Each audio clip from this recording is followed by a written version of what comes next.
Hello and welcome to the Compendium of Discomfort. My name is Michael and we're here back again to talk about Baby Assassins every day. And since it's already about episode 3, there's not gonna be a big spoiler warning. It's just come out because it's just gonna come out because it's already episode 3 and you might have not watched number 2, but if you watch this, it's fair enough to say it's about 3, so of course spoilers.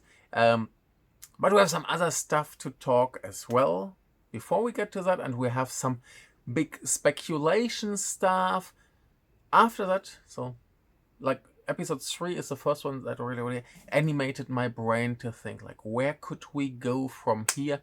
It made me very happy. But before we start, there's a new Yugo Sakamoto movie coming in early 2025, and who would have guessed? It seems to have been a very short shoot, and he finished it very quickly. So, I mean, that's what he does. He does his films very fast. That's why he does so many. And yeah, it's a manga adaptation based on Nemuru Baka by Masakazu Ishiguro, and I haven't heard about this. It's seemingly a coming-of-age story about two university students, two girls who share a room, and one of them is in a band and always broke because of that, and the other one is works in some kind of an antique store or something like that. I read. I have no idea what this is.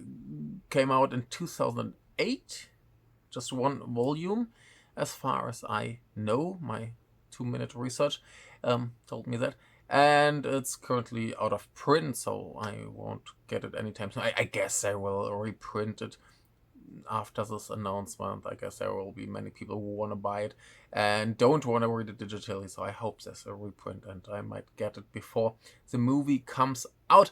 And yeah, the manga author seemingly said in an interview that he watched Baby Assassins and felt like, yeah, that's the stuff he wants, and then Sakamoto agreed to do the movie, and I'm a teeny tiny bit skeptical. I mean, I hope it's great and it's amazing, and Sakamoto makes a lot of money, so he can do other stuff as well. It's just this typical thing some indie artist, be it a director or a musician or whatever, has success with a unique style. Suddenly the bigger companies come and say, do something for us. And in this case, it's Pony Canyon, so pretty big. And they obviously asked him to do what he has been doing with Baby Assassins. I mean, now that's just a 45-second teaser, but the last shot is just what we are used to from Baby Assassins, and especially Everyday, because in every episode we have the shot at the end where the two are in their room eating, and here it's just the same. That two characters, one is blonde, one is black-haired, and the blonde one is eating and the other one is playing with her Switch, and it's just, if you just see it a little bit, you don't look so closely, you could believe it's Baby Assassins. It's very strange, so I'm slightly worried because I hope he just doesn't get eaten by the big mainstream machinery and doesn't do what he does actually, and just ends up doing manga adaptations over and over again. I love a good manga adaptation, but for years and years, directors have complained that it's so hard to get original movies made, and now there's this dude who got famous by making original fun stuff, and yeah, they just let him do what everybody does, and I mean, maybe that it's exactly what they imagine his style is, and maybe the perfect fit. But let's just not make it the rule. Let's make it an exception. That would be lovely. So yeah, like I said, the directors in Japan don't earn that insanely much money. So I hope he gets a big chunk and uses it to make some more, I don't know, independent movies on the side, like he did all the time with the Kunioka stuff.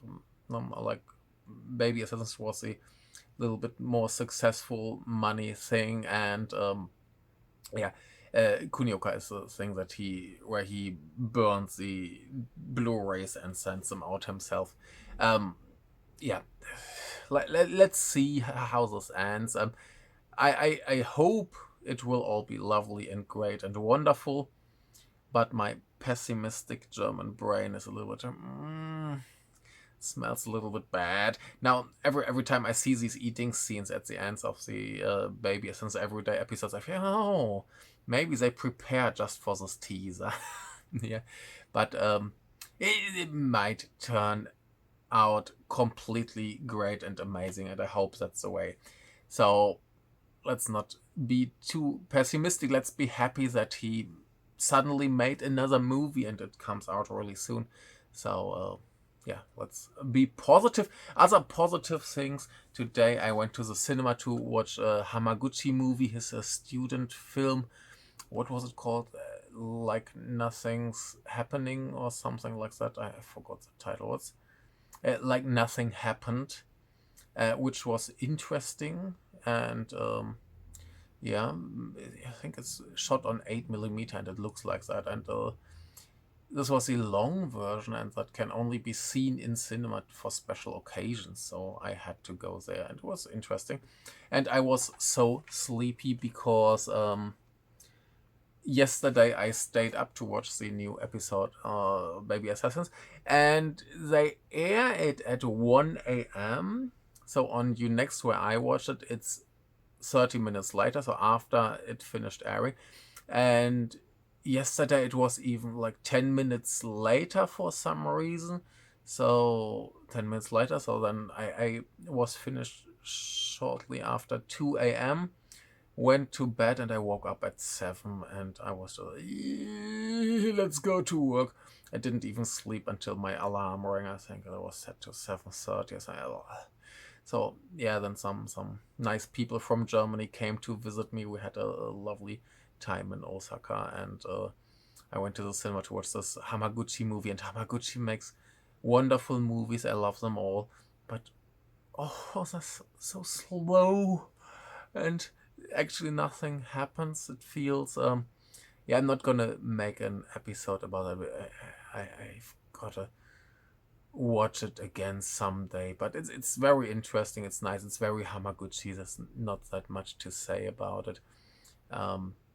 Anyway, at the cinema, I found the flyer for the Baby Assassins Nice Days documentary, so that's lovely. And I got my pre-buy ticket for Nice Days. Did I say Nice Days or Everydays? Nice Days documentary. And I got my ticket. Can we get this focused? We get it focused, yeah. So good stuff. Usually that's very funny. They found out how to make these pre-sale tickets even more expensive instead of cheaper, because usually if you go to the cinema it costs 2,000 yen. If you buy a pre-buy ticket, it's 1,600. And here, because they did this idle band trick with a checky, they sell it for 2,600 yen. So they make even more money. Nasty people. But I had to buy it. It was just, I don't know. I'm hyped. A terrible state to be in. It costs money. It's very fun, but it costs money, and it's I don't know. It's a strange way of life. And speaking of strange ways of life, let's dive into this episode, which I didn't like as much last night. And so last night I didn't like it as much as when I just watched it again. The second time it was much, much better. First time I felt very much like it's a very transitional episode to get to the bigger story. But I mean, we will get to the bigger story at the end of this episode.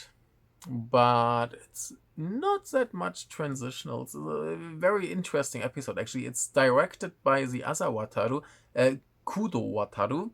So we had one by Sakamoto, we had one by the other Wataru, and now by Kudo Wataru. And I think he hasn't, let's see, we have Wataru Hiranami was the other one. He did some other stuff as well, but Wataru Kudo has just done like one short movie that's called Little Boy. I don't know if that's anywhere available, but yeah, he hasn't done that much, and I think this episode is directed very, very well, and it's very nice, has some very cool scenes, and it has an actually very fun story, because this is actually the episode that's the most focused on the everyday. And that's one reason why I was first a little bit sad that this everyday may be gone soon, because we go hard on the bigger story, on the like overarching big hitman arc story thing, and it made me a little bit sad. By this one is very fun. In the first scene, we've got our two dead body disposal people, played by Atomu and Tomo. I mentioned some before, and they're cleaning some bodies away, like you do, and yeah, he tells her, "I can have a lunch break now. I can do that." And after a little talk, the girls all decide that they wanna go away to a nice restaurant and have lunch together, while he's just left behind. He would love to join them, but they don't care, because they want to have a nice girls' lunch. And this is very cute, because our what's her role name? It's she's called Mana. Yeah, she has a very interesting hobby. That's the Nui Katsu, and that's one of two big lifestyle things that happen in this episode. The other one is a much worse thing. That's the Butskari Ojisan, and I will just explain both things, because I don't have to do it later. Nui Katsu is like shortened word from Nuigurumi and Seikatsu. Seikatsu is life, and Nuigurumi is a plushie. So basically, she has a little bag with a little plushie inside, and when she has something, then she takes the plushie out and takes pictures of it, like pictures of the plushie and the food, and it's all very cute, and she can post it online. So basically, what happened in this over 20-year-old French movie Amélie, with the garden gnome that goes on a world trip. It's lovely, and yeah, that's something people do. And Mahiro is completely impressed and loves this stuff, and she finds a baby for her own, for herself, and that's the main focus point. Mahiro and her new baby. It looks like a mix of a cow and what is it? Some kind of a squid or something like that. It's very cute, actually.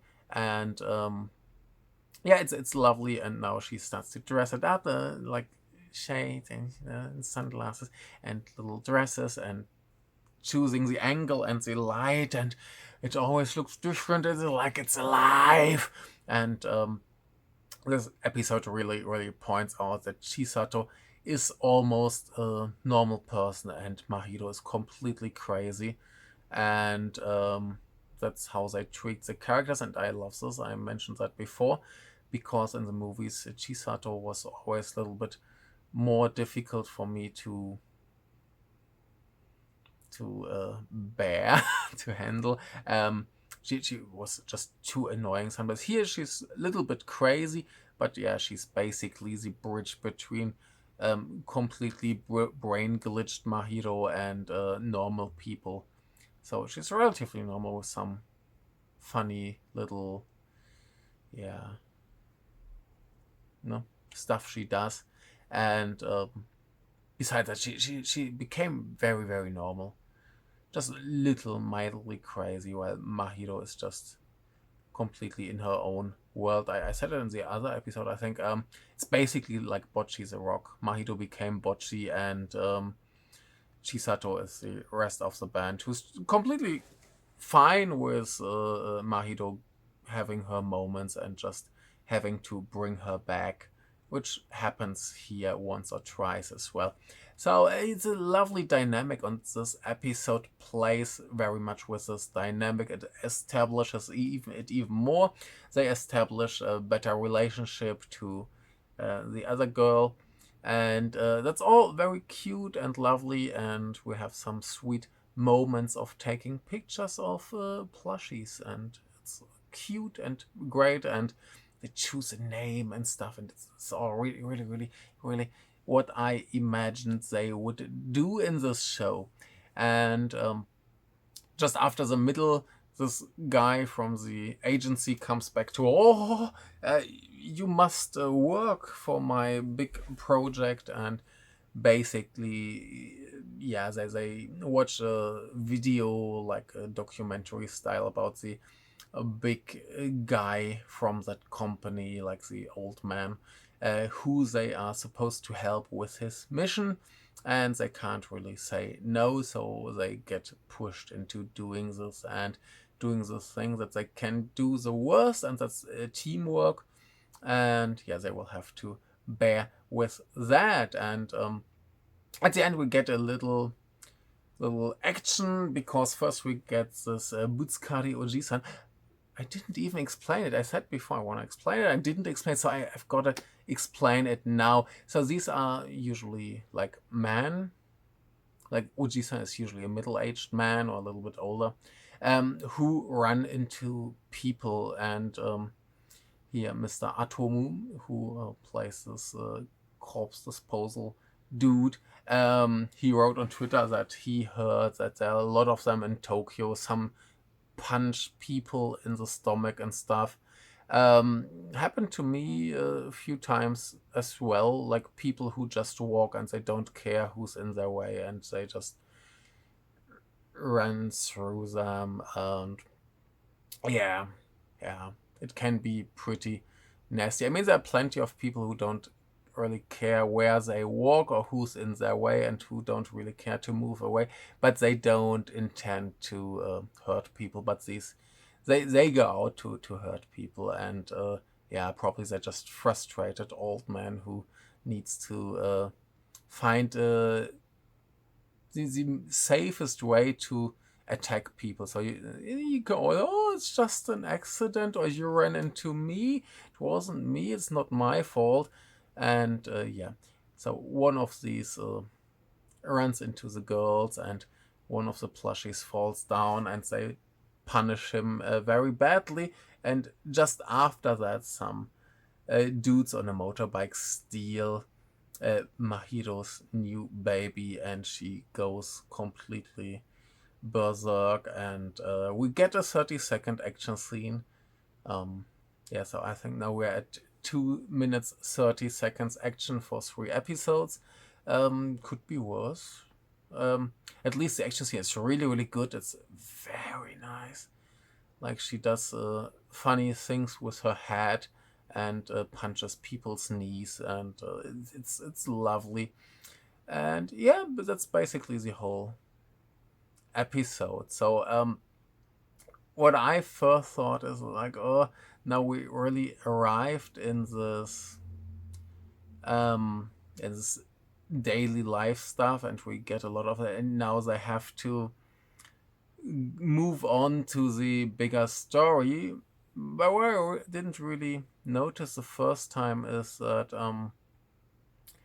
they will just move to a traditional Japanese place with many other people, which will cause a lot of emotional stress and trouble for them, and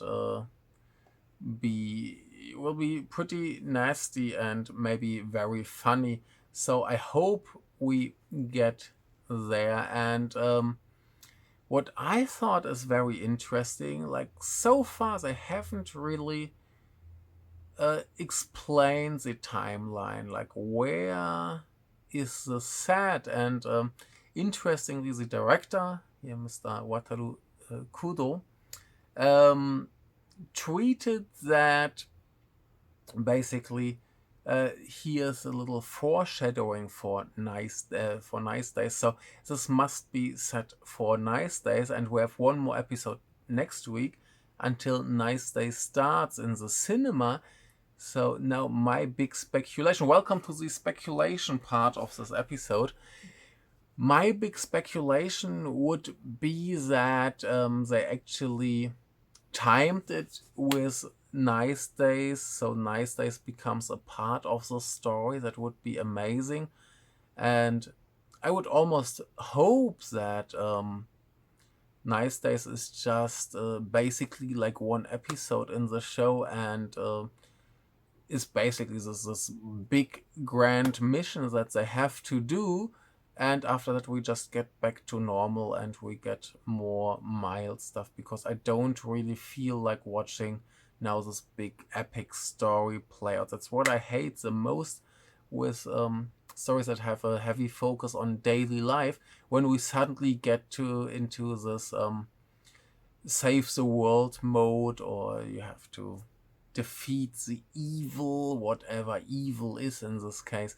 I don't really care about that. I want to focus on the daily stuff with some small, mild issues. That's much more fun. So I would rather watch like 9 more episodes like this one, where they do very little that's actually connected with killing people, and just enjoy life and maybe hurt some people. Sounds way more attractive to me. So yeah, that would be the thing that I would love to see, that Nice Days is the big mission, or they just finish it in 1 or 2 episodes and then we go back to that.